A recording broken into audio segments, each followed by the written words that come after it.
right, so let's say we had a national sales tax on a just recovering national economy, then what? So Jonathan Hoenig and Megan Carberry, Tom Belesis, and Quentin Hardy. Now, Quentin, I just finished reading your wonderful Forbes cover story on Mark Hurd over at HP. It was very, very good. And I'm thinking we start slapping a sales tax on all those computers and HP printers that he sells and all the other fancy stuff that he's getting into. Trouble, no?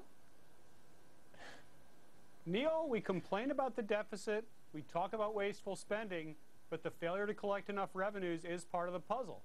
Now, I think taxing consumption is probably a good way to go. So is getting rid of a lot of loopholes that are given to large corporations, including, I'm sorry to say, HP. But I think this is a step in the right direction, yeah. Tom, I would actually agree with him. It's a momentarily weak event here on my part, but what Quentin is saying, I agree with. I think we should have a consumption tax, if that's the way we go. Get that man to a hospital. I'm kidding here. I just think that wait, hold on, Megan, okay?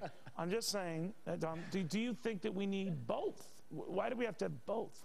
We don't need both. First of all, Neil, what problem is a VAT, tax going to solve? Deficits? Well, I have an answer to our dear government. Spend less. Well, they can't. They won't, they don't. Well, Neil, it's ironic that Obama campaigned on wealth redistribution and taxing the rich. Now, all of a sudden, he flip-flops, and he's going to implement another regressive tax to the low-income earners, which is going to hurt the most, which he campaigned that he wanted to help the most. I mean, it's comical. I mean, it really is. Megan, comical? I think that I want to spend more efficiently. I'm hearing a lot of these things, and they're great points. But what I'm coming back to is that we need to make... Mine or Tom's or Quentin's? Yours for sure, Neil. Yours for sure. Continue. Mine are the points. What I think that we need to do is make necessary bureaucracy more nimble. And I know those two words don't go together very often, but we're not going to move off to some cave with Jonathan and have a Darwinian fight out. We've got the social contract. I think Americans want to know what we are going to spend our money on effectively. If we do this and we put it towards the deficit, is that really going to go there? Well, actually, you're right. And Jonathan, I mean... We don't address, as Tom points out, as Megan got to touch on, just focus on where the money's going, just that we need more money to keep it going, right?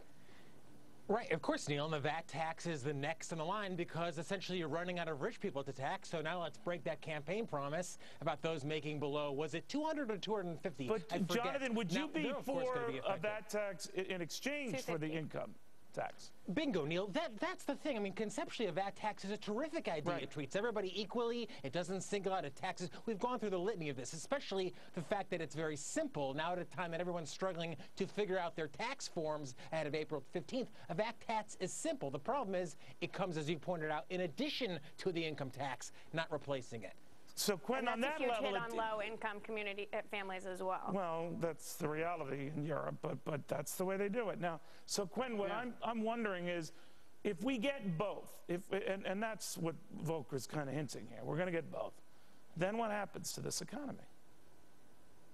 Then we get it in the solar plexus. Okay. And I don't think we're going to get it both in that bad a way. You know what I'd really like to see? Tax enforcement of existing laws. There are so many cheats, corporate and individual, and I'm paying my share, and it makes me angry that I don't believe you are, Quentin. I don't believe you are paying your share. I don't believe you are. I'm on this show every week. You don't call that paying? All right, I'm joking. I'm joking. I just think that, you know, this idea of going after waste, fraud, and abuse, Tom, and going after noncompliance, and all meritorious, and all very right, but all very never done. Right. I mean, listen, this VAT tax is going to be a disaster here as it is in Europe. That's the bottom line. And of so course, it's going to add to an already bloated government, that is spending too much money in order to prevent that fraud, which is running rampant all over Europe. Spending you will cut. Name some spending you're going to cut, and it's going to have to be defense or Medicare or Medicaid or Social Security, because that's where it is.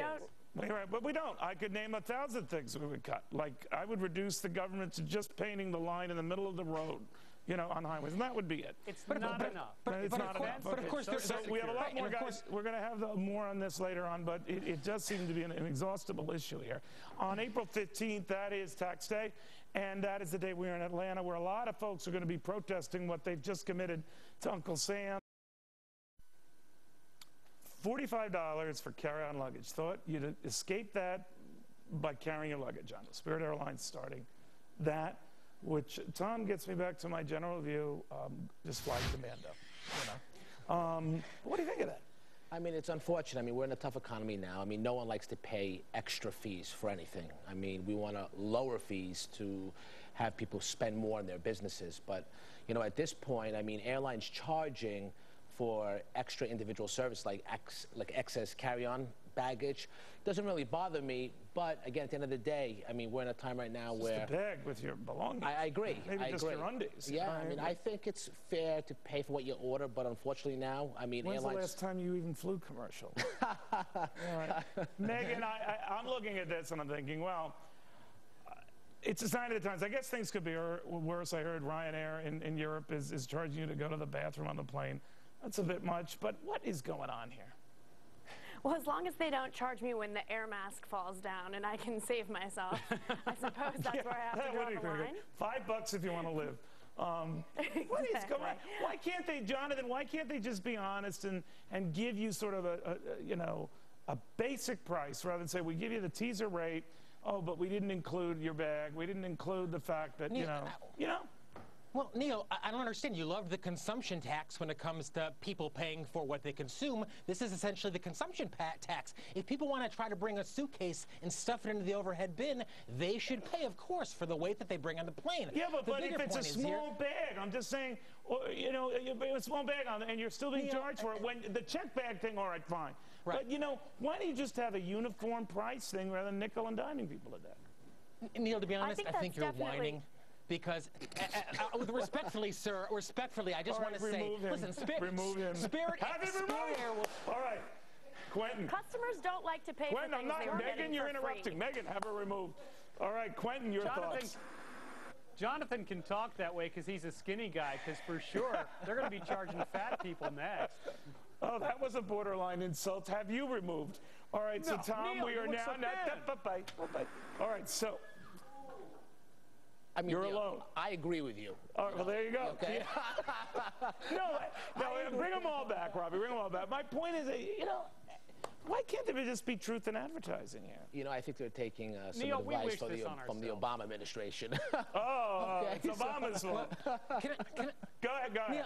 Neil, let me just point out, Neil, that air travel is dirt cheap. It's barely increased in price since the 1970s. Yes. And Spirit Airlines, which essentially positions itself as kind of the wall. But it's about choice between airlines, too. I'd like to be with an airline that is upfront with me about what I'm paying for and not show up They are upfront, Megan. No, it's a mess, but Spirit Air, I mean, if you're a Spirit, you're not going to be charged more, but just don't carry luggage with you, I guess. That'll do it. See you.